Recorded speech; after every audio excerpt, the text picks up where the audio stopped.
ওসমান হাদির কবর জিয়ারত করতে আসবেন বিএনপির ভারপ্রাপ্ত চেয়ারম্যান জনাব তারেক রহমান। সেটিকে কেন্দ্র করে শাহবাগ এলাকায় নিরাপত্তা কঠোর করা হয়েছে। আপনাদেরকে যেমনটি দেখানোর চেষ্টা করছি, এই মুহূর্তে আমরা রয়েছি শাহবাগ এলাকায় এবং আপনারা যেমনটি দেখছেন যে শাহবাগে বিজিবি থেকে শুরু করে বিভিন্ন আইনশৃঙ্খলা বাহিনীর বিভিন্ন ইউনিট কিন্তু এখানে কাজ করছে, আমরা সেটি লক্ষ্য করছি। এবং সেই পাশাপাশি আমরা লক্ষ্য করেছি এখানে ছাত্র দলের যারা নেতাকর্মী রয়েছে তারাও শাহবাগে এসেছেন এবং তারা বিভিন্ন ধরনের স্লোগান দিচ্ছেন। সেই সাথে আইনশৃঙ্খলা বাহিনীর বেশ কঠোর অবস্থান আমরা লক্ষ্য করছি। দর্শক, আপনাদেরকে জানিয়ে রাখি, বিএনপির ভারপ্রাপ্ত চেয়ারম্যান তিনি বাংলাদেশে এসেছেন।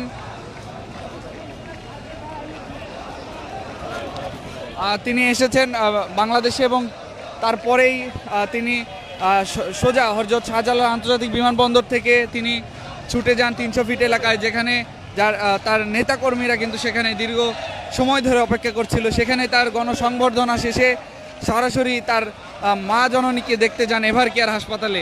সেখান থেকে তিনি তার বাসা গুলশানে আসেন। আমরা এই মুহূর্তে দেখছি শাহবাগে অবস্থান করছেন ছাত্র দলের নেতাকর্মীরা। আমরা একটু তাদের সাথে কথা বলার চেষ্টা করব এবং জানার চেষ্টা করব যে তারা এখানে অবস্থান করেছে কেন। আপনারা এখানে কেন অবস্থান করেছেন? আসলে আপনারা জানেন যে জনাব তারেক রহমান দেশে আসার পরে ওনার কিছু কার্যক্রম আছে, সেই কার্যক্রমের ধারাবাহিকতায় আজকে উনি শহীদ আধিপত্য বিরোধী যে আন্দোলন, সেই আন্দোলনের অন্যতম সিপাহ সালার আমাদের শহীদ ওসমান হাদির কবর জিয়ারতের উদ্দেশ্যেই কিছুক্ষণের মধ্যেই উনি শাহবাগ আসবেন এবং কবর জিয়ারত করবেন। এই উদ্দেশ্যে ছাত্রদল, যুবদল, স্বেচ্ছাসেবক দল থেকে শুরু করে সকল অঙ্গ সংগঠন এবং বিএনপি নেতৃবৃন্দ এই জায়গায় অবস্থান গ্রহণ করছে। নিরাপত্তা নিয়ে আপনারা কেমন? নিরাপত্তা নিয়ে আমরা তো মোটামুটি একটু শঙ্কিত আছি এখনও, যেহেতু উনি মাত্র আসছে। স্বাভাবিকভাবেই এখানে তার নিরাপত্তাটা বিবেচনা করেই ছাত্রদল থেকে শুরু করে সকল অঙ্গ সংগঠন এই জায়গায় আমরা অবস্থান করতেছি। ধন্যবাদ। দর্শক, আপনারা যেমনটি দেখছিলেন এখানে ছাত্র দলে যারা নেতাকর্মী রয়েছে তারা এখানে অবস্থান করেছে এবং সেই সাথে আমরা তাদের সাথে একটু কথা বলারও চেষ্টা করছিলাম। তারা যেমনটি জানাচ্ছিলেন তারা এখানে অবস্থান করেছেন তাদের নেতাকর্মীদের নিয়ে। আপনারা দেখছেন যে শাহবাগের আশেপাশের সব জায়গাতে আমরা দেখছি নেতাকর্মীদের মধ্যে এক প্রকার উচ্ছ্বসিত কাজ করছেন। তারা রাস্তার মাঝখানেই বসে পড়েছেন, তারা বিভিন্ন স্লোগান দিচ্ছেন। এখানে বিএনপির ভারপ্রাপ্ত চেয়ারম্যান তারেক রহমান তিনি আসবেন এবং ওসমান হাদির কবর জিয়ারত করবেন। ওসমান হাদি বেশ কয়েকদিন আগে কিন্তু তিনি পৃথিবীর মায়া ত্যাগ করে পরপারে চলে গিয়েছেন এবং তাকে কিন্তু হত্যা করা হয়েছে। দর্শক, যেমনটি জানেন তিনি ঢাকার 8 আসন থেকে নির্বাচনী প্রচারণা চালানোর সময় বের হয়েছিলেন এবং সে সময় তাকে দুর্বৃত্তরা গুলি করে পালিয়ে যায় এবং পরবর্তীতে তাকে সেখান থেকে উন্নত চিকিৎসার জন্য ঢাকা মেডিকেল কলেজ থেকে এভার কেয়ার হাসপাতাল এবং সেখান থেকে উন্নত চিকিৎসার জন্য বাইরে দেশে নেওয়া হয়েছিল। কিন্তু সেখানে তার অবস্থা সংকটাপন্ন হয় এবং পরবর্তীতে তিনি কিন্তু সেখানে তার শেষ নিঃশ্বাস ত্যাগ করেন।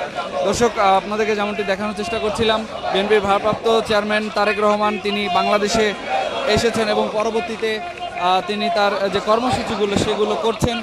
ইতিমধ্যে গতকাল তিনি তার পিতা প্রেসিডেন্ট জিয়াউর রহমানের যে সমাধি রয়েছে সেখানে তিনি গিয়েছিলেন, সেখানে কবর জিয়ারত করেছেন। পরবর্তীতে তিনি স্মৃতিসৌধে গিয়েছেন সাভারে এবং আজকে তিনি আসবেন ঢাকার যে শাহবাগ নজরুল কবি প্রাঙ্গণ যেখানে, ঠিক সেখানে আসবেন। সেখানে ওসমান হাদির কবর জিয়ারত করবেন। সেখান থেকে তিনি যাবেন নির্বাচন কমিশন অফিসে, সেখান থেকে পঙ্গু হাসপাতালে শহীদ জুলাই যোদ্ধাদের তিনি দেখতে যাবেন।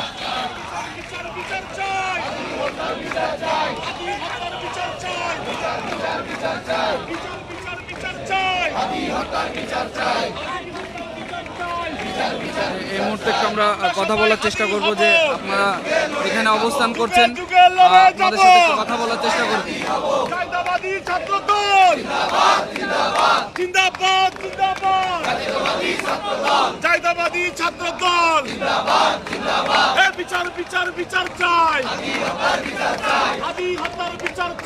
আপনারা যেমনটি দেখছেন তারা বিভিন্ন স্লোগান দিচ্ছেন এবং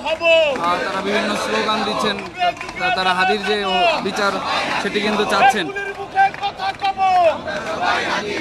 আমরা সবাই হাজির হব, ফুলের মুখে কথা কব, আমরা সবাই হাজির হব, যুগে যুগে লড়ে যাব, আমরা সবাই হাজির হব, আমরা সবাই হাজির হব, যুগে যুগে লড়ে যাব, বিচার বিচার বিচার চাই, হাজির হব বিচার চাই।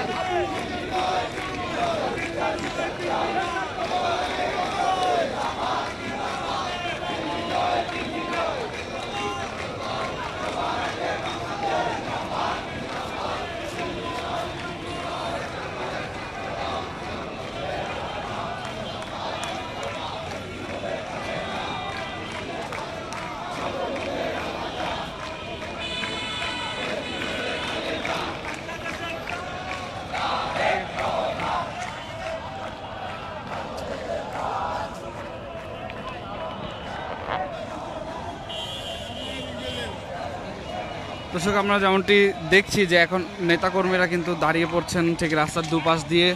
আর অল্প কিছু সময় রয়েছে বিএনপির ভারপ্রাপ্ত চেয়ারম্যান তারেক রহমান তিনি আসবেন ওসমান হাদির কবর জিয়ারত করতে। সেটিকে কেন্দ্র করে নেতাকর্মীরা তাদের অবস্থান নিচ্ছেন শাহবাগে, যেন নির্বিঘ্নে কোনো সমস্যা ছাড়াই তিনি পৌঁছে যেতে পারেন। এবং আইনশৃঙ্খলা বাহিনীরও বেশ কঠোর অবস্থান আমরা এখানে লক্ষ্য করছি। দর্শক, এই ছিল এখনকার সর্বশেষ আপডেট। পরবর্তী আপডেট পেতে অবশ্যই দৈনিক ইত্তেফাকের সঙ্গেই থাকবেন। সবাইকে ধন্যবাদ জানিয়ে শেষ করছি।